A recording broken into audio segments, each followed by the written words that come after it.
All right, students, last page of the final review packet. First couple problems are point slope form. Point slope form, you better have it written down in your notes. Y minus the y value equals m times x minus the x value.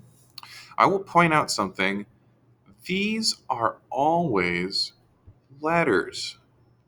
You need to have letters in your equation because your equation has variables. What does that mean? That means that you could plug in the points on the line, but they need to remain as letters because you could plug in any of the points on the line. And leaving them as letters allows your computer, for example, to generate all of the different dots that get connected by your graph. Some of you were writing almost correct point slope equations where you did not have any variables in it. Well, if you don't have any variables in it, your equation can't go anywhere. It needs variables to move. That's what allows us to graph, is we're graphing all of the numbers that would work. So without the letters, you did not write the correct equation. You can try it out in Desmos. Try typing in an equation with no letters. It's not going to graph the line you think it will. Now, on the other hand, the x1 and the y1, why do we put the little 1 there?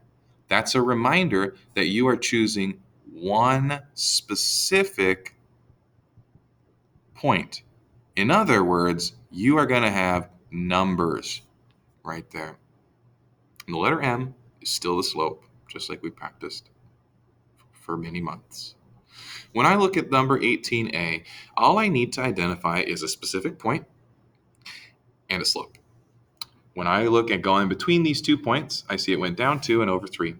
So I know my m is negative 2/3. I'm going to write y minus something equals negative 2/3 times x minus something. I could use either this point right here. I could use this point right here. I could use maybe this point. I could use, is there another one? Maybe this point up here. It doesn't matter. Pick one. I'll pick the one where the y value is 1 and the x value is 3, and I'm done. All right, now looking at part B, remember we need a letter, we need a y value. So I did negative 7 right there. We need a slope, we need an parentheses and an x minus an x value, like that.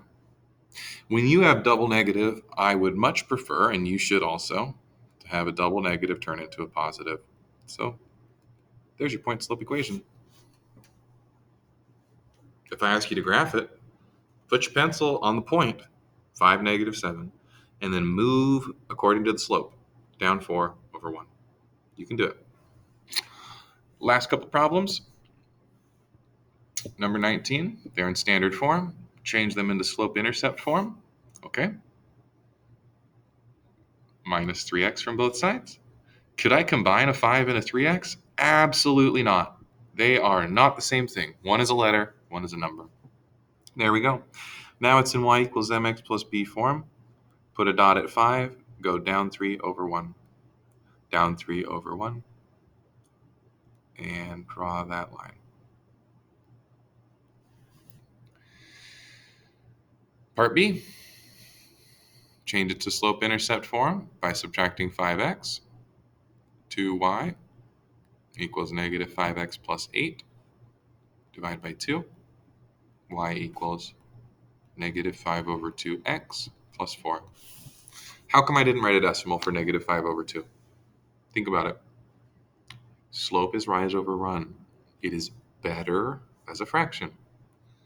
I'll do your y-intercept of 4, and then I will go down 5 over 2, down 5 over 2. And there we go. Down 5 over 2.